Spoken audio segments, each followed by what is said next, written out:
Bismillahirrahmanirrahim. Assalamualaikum warahmatullahi wabarakatuh.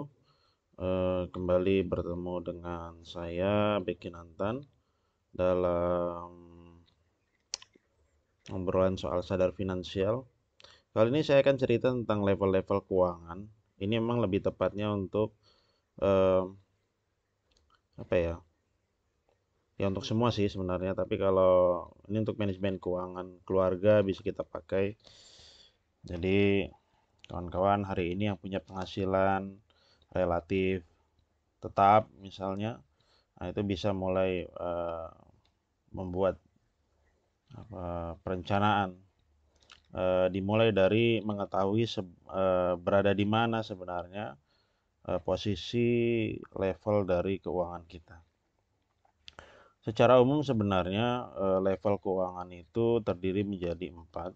Ya, ini saya dapatkan kemarin dari salah satu guru saya ketika kita ngobrolin smart financial, Islamic Smart Financial. Nah, jadi mungkin nanti akan lebih banyak contoh kasusnya itu saya menggunakan pendekatan-pendekatan yang mungkin ada di dalam Islam. Eh, sebelum kita tahu level keuangan ini, kawan-kawan perlu coba melisting, membuat catatan semua penghasilan yang didapatkan selama 1 bulan.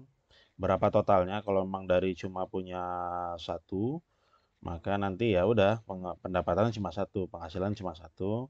Berapa jumlahnya? Misal 5 juta, 6 juta, 10 juta, 100 juta silakan tulis. Kemudian yang kedua pengeluaran-pengeluarannya tiap bulan. Jadi tadi penghasilannya sebulan berapa? Nah, kemudian nanti yang kedua listing pengeluaran-pengeluarannya rutin sebulan. Ya misalnya untuk makan, untuk di rumah, sewa rumah kalau memang masih sewa rumah atau cicilan rumah, misalnya cicilan kendaraan bermotor, uang sekolah anak, ya kan, jajan istri dan sebagainya. Semua di listing semuanya, lalu dibandingkan ya antara penghasilan dengan pengeluaran itu bagaimana kondisinya ya. Nah, dari situ nanti kita akan bisa tahu berada di level mana kita berada. Itu yang pertama. Oke, sekarang coba ambil kertas, kemudian mulai melisting, ya, melisting pendapatan dan pengeluaran. Nah, ketika pendapatan sama dengan pengeluaran artinya pas-pasan, maka kawan-kawan sudah berada di level pondasi atau financial foundation. Nah, di kemarin di status yang saya tulis, ternyata masih banyak juga kan orang-orang yang pondasi pun belum nyampe.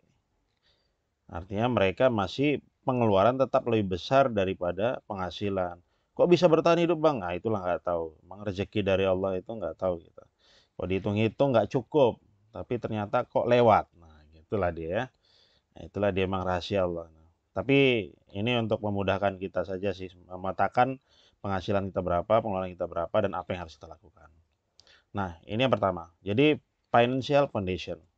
Ya, pondasinya dulu kita kita lihat itu bahwa pendapatan itu harus sama dengan pengeluaran. Nah, itu yang pertama. Yang kedua, nah ini naik sedikit levelnya.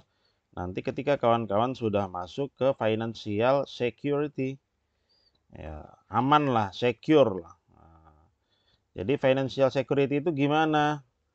Jadi ketika akhirnya kawan-kawan selain punya penghasilan tadi untuk pengeluaran tetap udah mencukupi, penghasilan udah sama dengan pengeluaran, tapi kawan-kawan juga punya simpanan yang besarnya itu 3 sampai 6 bulan pengeluaran bulanan. Nah, ini juga untuk kawan-kawan pengusaha sebenarnya. Jadi kawan-kawan tuh minimal punya cash yang bisa menutupi operasional kalau seandainya ya kan kayak kondisi pandemi sekarang ini kan, nah, kita punya simpanan yang bisa menutupi operasional selama 6 bulan. Ya, total kebutuhan kita selama 3 sampai 6 bulan itu bisa dia dalam berupa uang cash atau emas.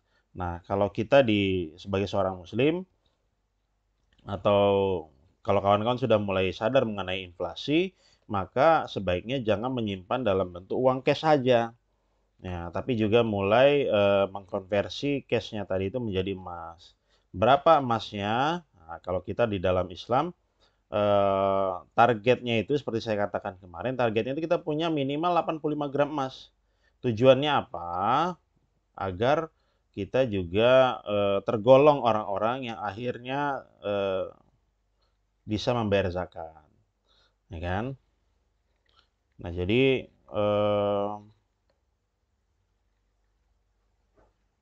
apa? 85 gram emas itulah jadi simpanan kita untuk kalau seandainya ada kondisi yang tidak mengenakan. Nah, kawan-kawan juga ketika punya usaha juga kondisi usahanya tidak begitu baik, emas ini juga bisa menjadi salah satu bumper ya. Dalam kajian kita di Sadar Finansial sudah sering saya katakan, kawan-kawan sudah mulai harus secara sadar dan rutin memisahkan laba usahanya itu menjadi salah satu bentuknya apa? Salah satu bentuknya emas. Ya, emas itu untuk bumper usahanya. Kalau keadaan menjadi tidak baik, kemudian sulit, nah kita bisa punya cadangan aset yang liquid dalam jumlah yang memadai. Ya. Jadi selain itu juga sebagai seorang muslim kita juga harus punya cita-cita sebagai pembayar zakat. Karena nggak sempurna juga ya kan kalau misalnya Islam kita itu seumur hidup kita nggak pernah bayar zakat mal, hanya zakat fitrah. Nah, itu juga kan menyedihkan gitu. Jadi hadirkan dalam diri kita niatan untuk bisa membayar zakat dari baik dari penghasilan maupun dari simpanan kita. Ya. Itu yang kedua, financial security.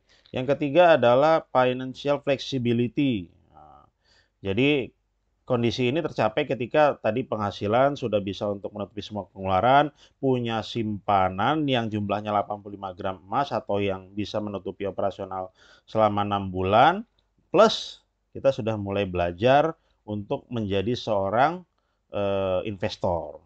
Nah, jadi kita mulai belajar investasi untuk mengembangkan uang kita ya, dari penghasilan tadi. Jadi penghasilan kita tadi itu selain cukup untuk pengeluaran, bisa untuk simpanan, yang ketiga sudah mulai bisa belajar buat menyisihkan untuk investasi. Ya, investasinya ada banyak, bisa dalam bentuk ya emas yang paling standar mungkin, walaupun itu bukan instrumen investasi yang cukup menguntungkan, tapi untuk belajar ya nggak apa-apa. Yang kedua nanti mungkin ada ya kawan-kawan mau investasi ke usaha kawannya yang sudah berjalan, misalnya ada kawan punya usaha frozen food, kita investasi yuk patungan beli freezer yang lebih besar atau patungan untuk sewa tempat, ya kan dan lain sebagainya. Ya itu dia belajar investasi. Makanya tapi untuk investasi ini kita juga harus sadar bahwa uang yang diinvestasikan itu memang siap untuk hangus. Makanya ketika masuk pada level ini memang kita punya penghasilan yang bisa menutupi semua pengeluaran, bisa disimpan, plus ada lebih yang siap hilang ketika kita investasikan. Karena nggak semua investasi dia menguntungkan kan.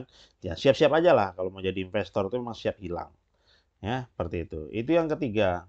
Yang keempat namanya financial independent ya. Jadi kondisi ini tercapai ketika apa? Ketika kita sudah punya passive income yang bisa menutupi semua pengeluaran kita. Nah, tadi balik lagi. Jadi tadi kita punya pengeluaran katakan 10 juta tiap bulan. Nah, hasil dari investasi kita yang kita nggak perlu berada di situ, yang sifatnya tadi pasif, udah bisa menutupi semua pengeluaran kita, maka itulah kita udah berada pada kondisi independen. Jadi selain kita punya penghasilan yang bisa menutupi semua pengeluaran, kita juga punya simpanan yang jumlahnya 6 bulan pengeluaran selama 6 bulan atau emas tadi 85 gram. Yang ketiga kita juga punya investasi. Yang keempat investasi kita tadi itu udah mulai menghasilkan dan dia memberikan keuntungan yang bisa menutupi semua pengeluaran kita selama sebulan atau setahun dan seterusnya. Nah, itu dia. Jadi kawan-kawan mulai dari sini sekarang coba tadi pertama coba listing dulu semua pendapatan dan pengeluarannya. Yang kedua, mulai tadi nilai sejauh mana sih level kita ini udah berada di level mana. Kalau memang hari ini kita masih pondasi atau bahkan di bawah pondasi, nah berusahalah untuk bisa menaikkan level keuangan. Caranya bagaimana? Banyak-banyak belajar dulu, kemudian bergaul dengan orang-orang yang baik, sehingga akhirnya kita punya kapabilitas, punya kapasitas yang memadai untuk bisa menaikkan level penghasilan kita. Mungkin itu dulu ya, mudah-mudahan ada manfaatnya. Di lain kesempatan nanti akan saya sambung lagi. pembahasan mengenai manajemen keuangan ini. Ada banyak nanti, termasuk nanti kawan-kawan juga belajar tentang aset liabilitas, bagaimana caranya biar bebas hutang, dan sebagainya. Mudah-mudahan ada manfaatnya. Saya Beki Nantan, terima kasih sudah menyaksikan. Saya akhiri, Assalamualaikum warahmatullahi wabarakatuh.